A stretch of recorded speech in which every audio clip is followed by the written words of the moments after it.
class 12 business studies. In the previous class we have dealt with business environment. We are in chapter 3 which is business environment. In the previous class we have studied about the dimensions of business environment, that is the various factors that affect your business environment.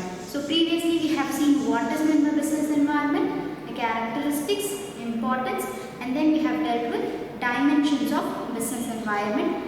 In your textbook there are lots of points about the components of each environment. So what are the five dimensions of business environment? We have economic environment, political environment, legal environment, and then what are the other two environments? We have social environment, technological environment. So we have 5 different dimensions of business environment. So I hope you have recalled all these things and you have gone through the activities that I have assigned for you. Now we are going to start with the economic environment in India. Since business is mostly about money, it deals with a lot of money, it is essential for us to study in detail about the economic environment that prevails especially in our nation, which is India. So this is about economic environment in India. So what are the major factors, the macro level factors? We have two terms, macro and micro. Macro means what?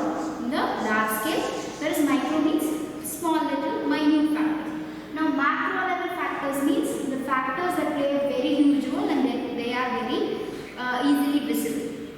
So what are the macro level factors that affects your business and industry, whether it is a business or it is an industry or a trade or commerce, whatever it is, how does it affect?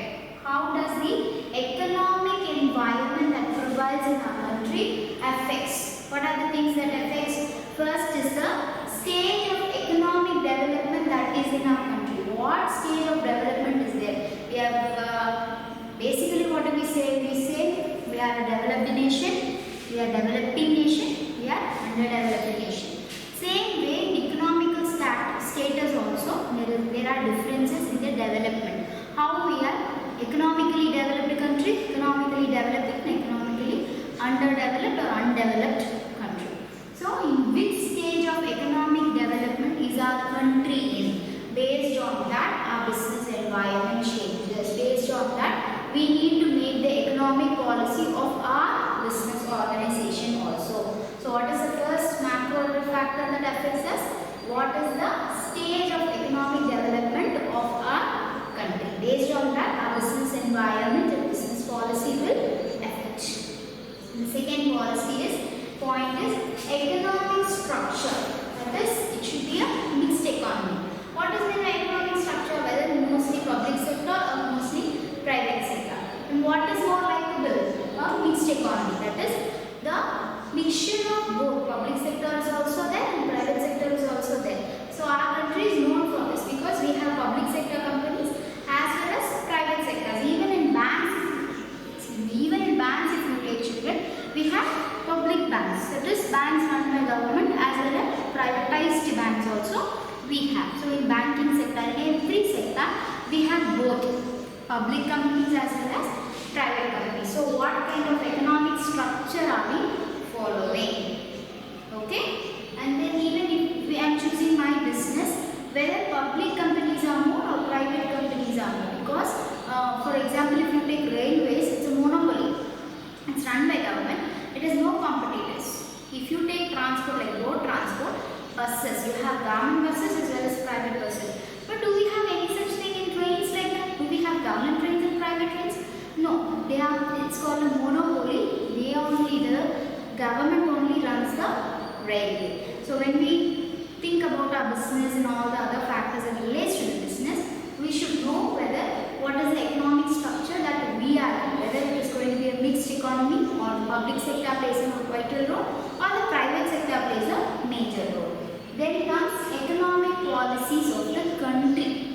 What are the economic policies that the country has? The 5-year plans, budgets, annual budget, central budget, state budget, lots of things are there. So what are the economic policies that are followed by the nation.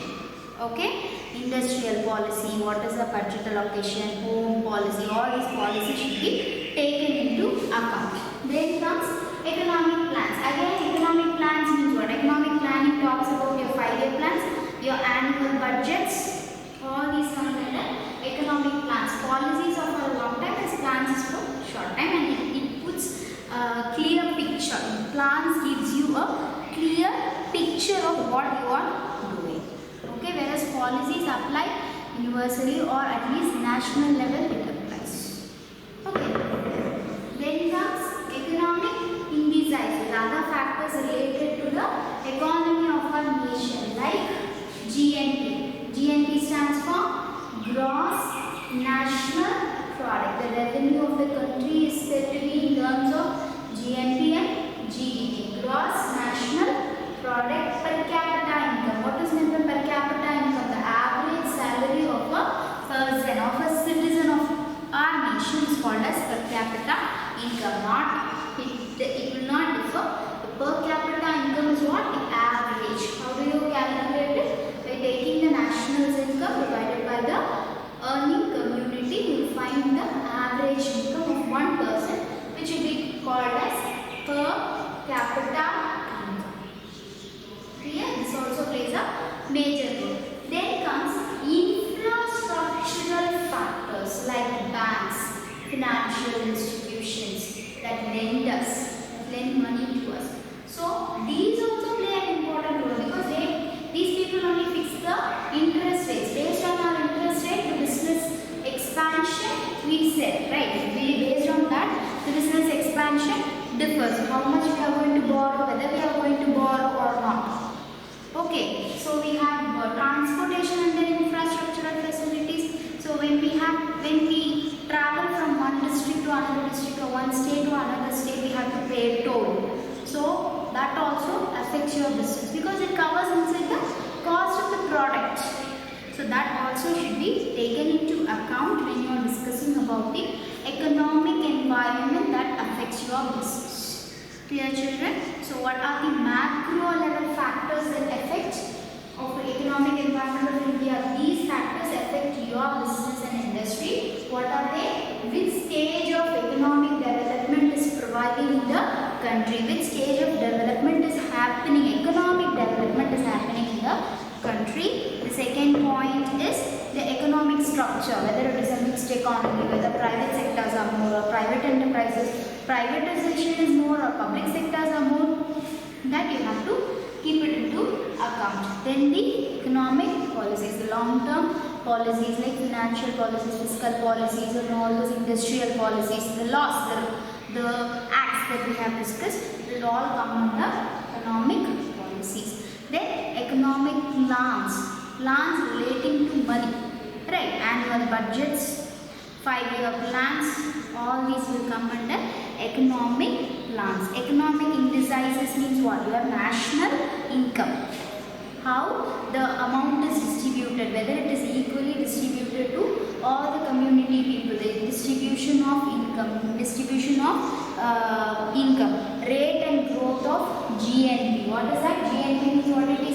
Gross National Product. What is the rate of gross national product and whether it is growing or not? We have to take into account the per capita income.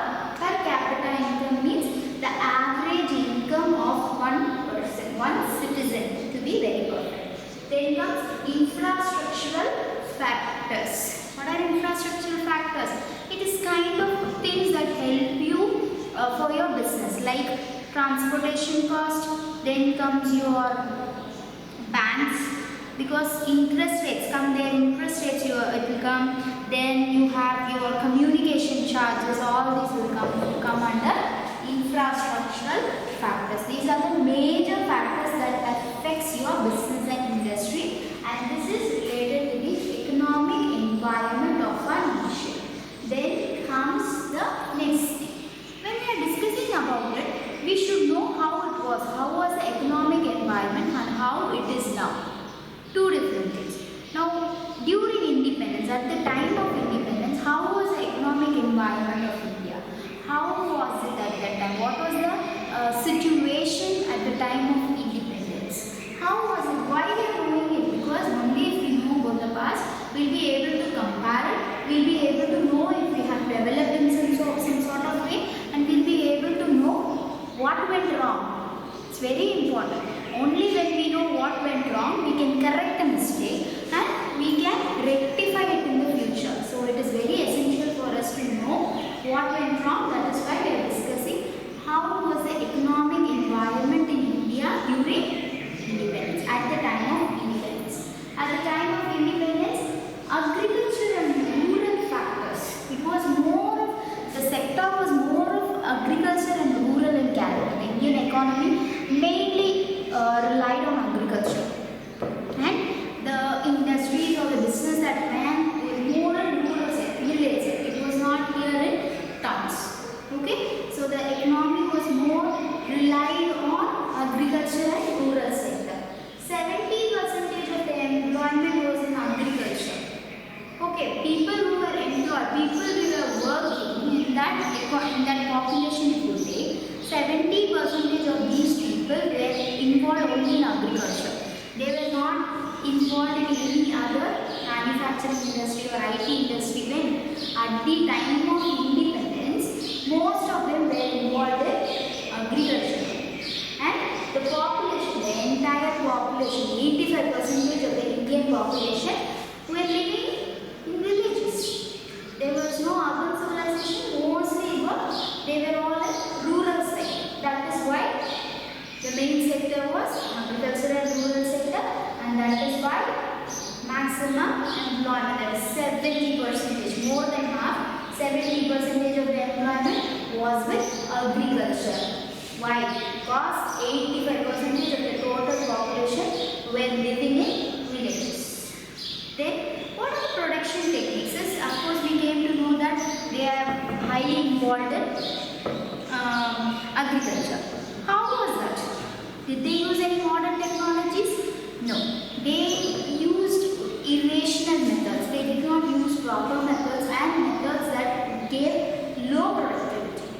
They did not get high productivity. They got only low productivity because they did not have technical things. So if, for example, irrigation, watering the plants, they did not use motor, pumps and all those things like that. What they have to do? They have to fetch it. Manually they have to do.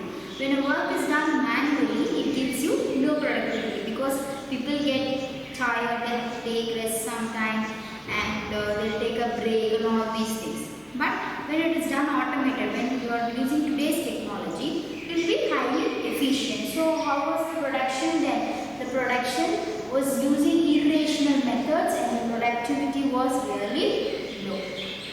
And finally, very important point, communicable diseases were more. Communicable means contagious from one person to another person. It is easily spreadable. That only we call as communicable diseases. Why it was more? Because people were not aware of it. People were not aware that such a disease is prevailing and what we have to do, how we have to stay away. Now we are getting so much awareness how to keep ourselves safe in this kind of situation. But during independence, they did not get such awareness that communicable diseases were prevailing more. Mortality rates means the death rate was very high.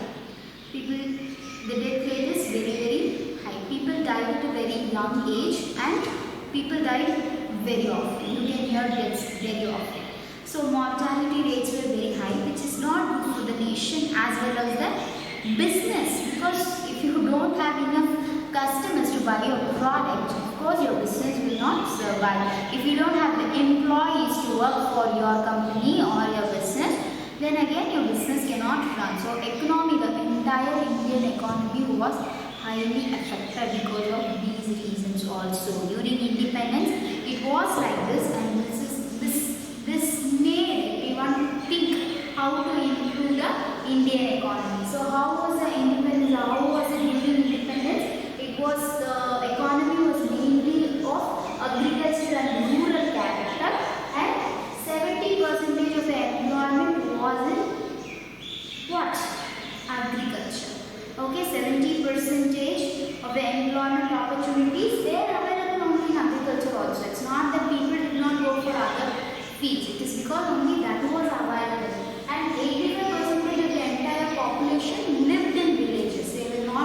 living in towns or cities, they were living in villages. So 85% of the population were in village. Production. How was the production?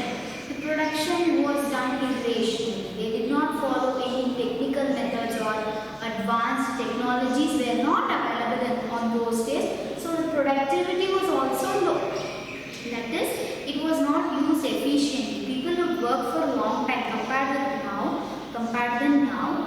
They work for long times. They worked very hard, but the productivity could not be yielded because they were not applying the right methods. And one big problem that we all faced was not as our ancestors faced was communicable diseases. They all had communicable diseases, and they were not aware of how to prevent themselves out of it. So the mortality rates were very high.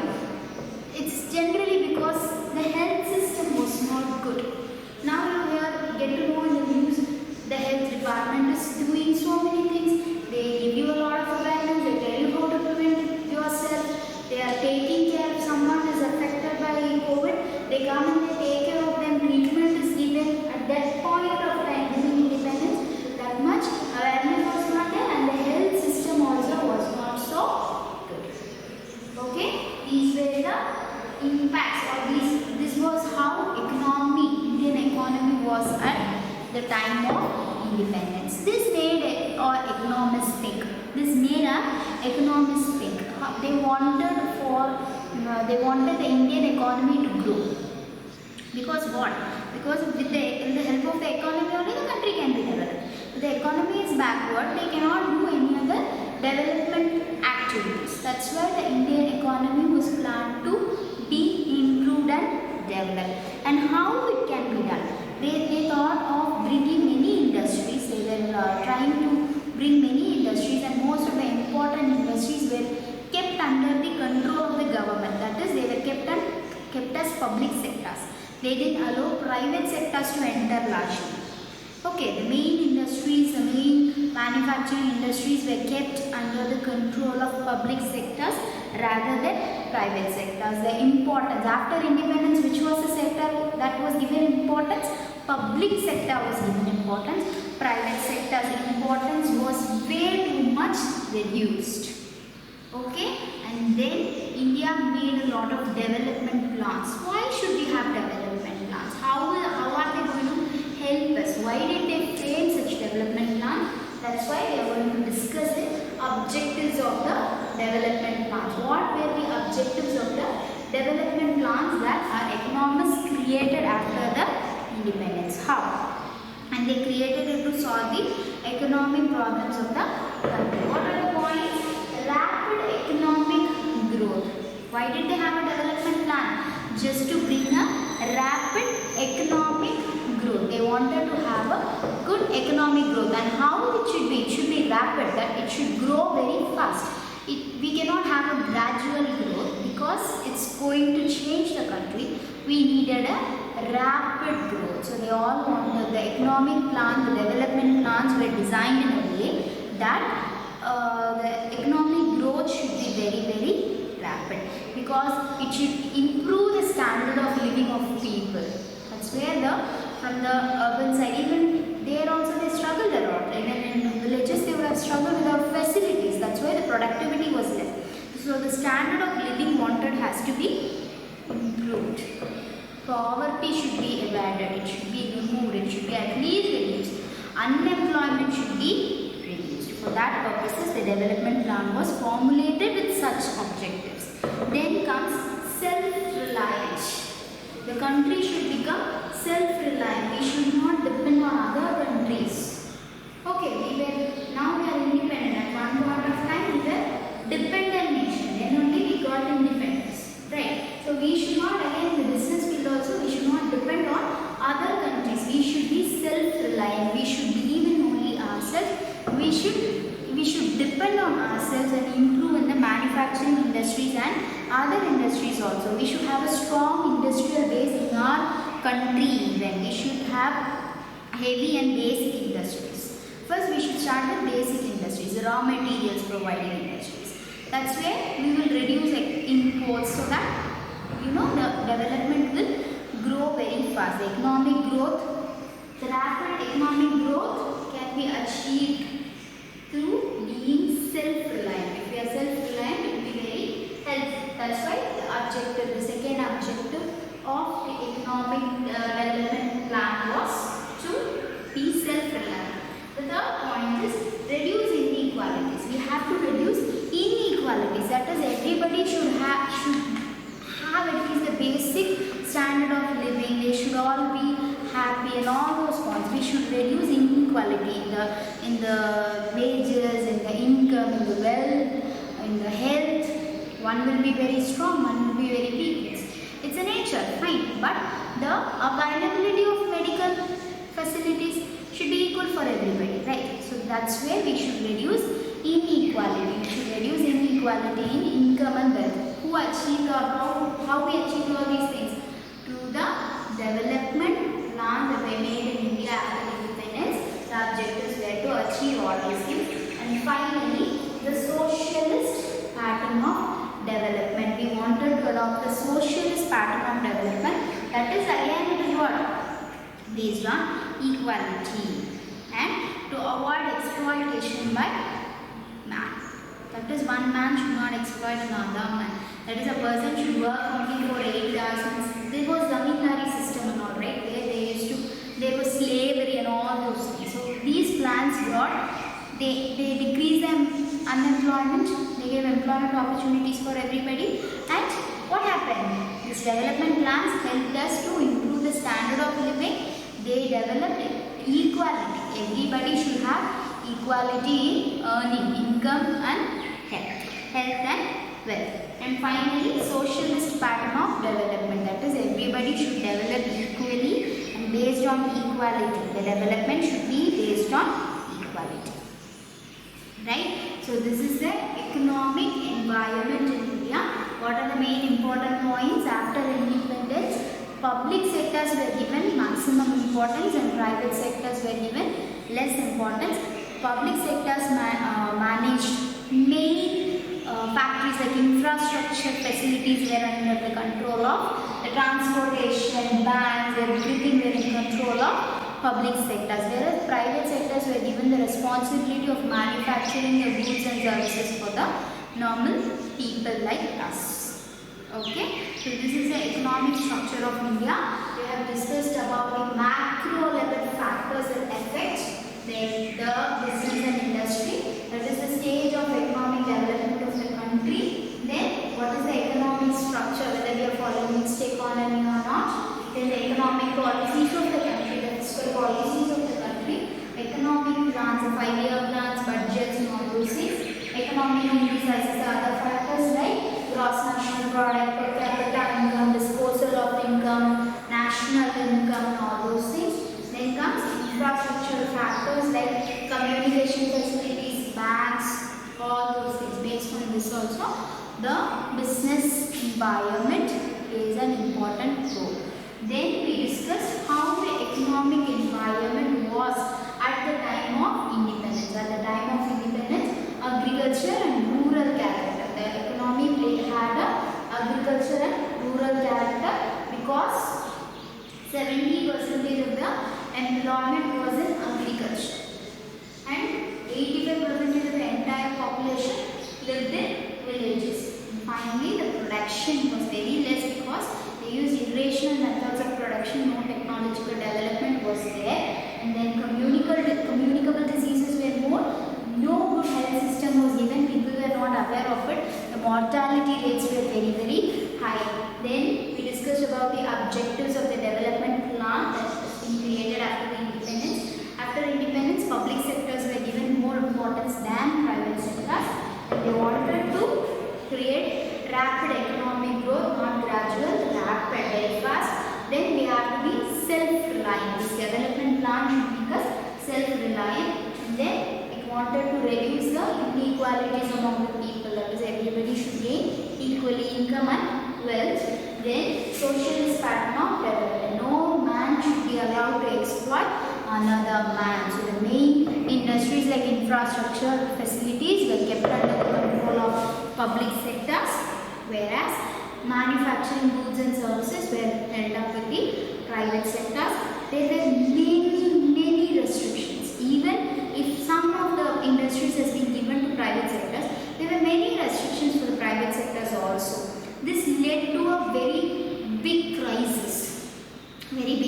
problem time. Problem is once, crisis is a long phase. Okay, it's a long time happening.